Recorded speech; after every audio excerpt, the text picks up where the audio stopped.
Tomorrow our church celebrates the feast day of Saint Isaakios. The following are some details of his life and works. Saint Isaakios was at the height of his popularity and oratorical power when the Emperor Valens, in AD 364, took sides with the heretic Arians. This provoked a disagreement within the empire, which distracted the attention from the real enemy outside of the empire, the Gothic hordes.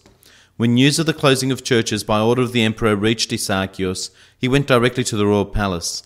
His reputation as a man of God was enough to open the many doors that led to the royal quarters, and he was ushered into the presence of the emperor without delay. After the usual exchange of pleasantries, Isaakios came directly to the point, indicating to the emperor that not only was his stance with Arianism a heresy, but his closing of the churches was an affront to God, for which there could be serious consequences. The emperor was unmoved even by the eloquence of this master orator. This led the holy man to try another tact and to address himself as a military diplomat to an empire soon to be besieged, which Valens knew was a possibility. The slaughter of innocent people to the north along the Danube was no secret, nor was the fact that unless steps were taken immediately to forestall a concentrated attack, the hordes would be no match, out of sheer weight of numbers, for the disciplined legions of Rome.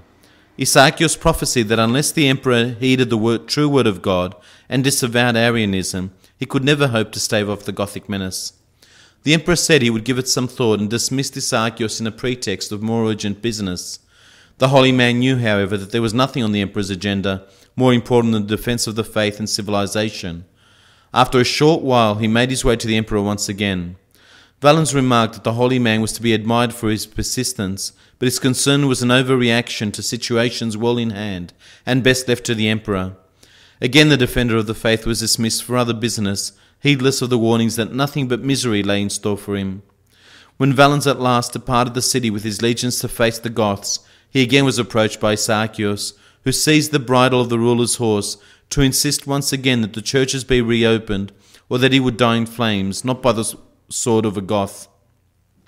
This so enraged Valens that he ordered that the holy man be placed in what passed for protective custody until his return. The campaign against the Goths ended in defeat and disarray, and the emperor took refuge in a hayloft to escape his enemies. But he was seen entering the barn, which was then put to torch, burning Valens alive. When the remnants of the army returned with the news of the emperor's death, they were reminded that Isaakios had prophesied that he would be engulfed in flames, and the protective custody was withdrawn, freeing the holy man for his mission.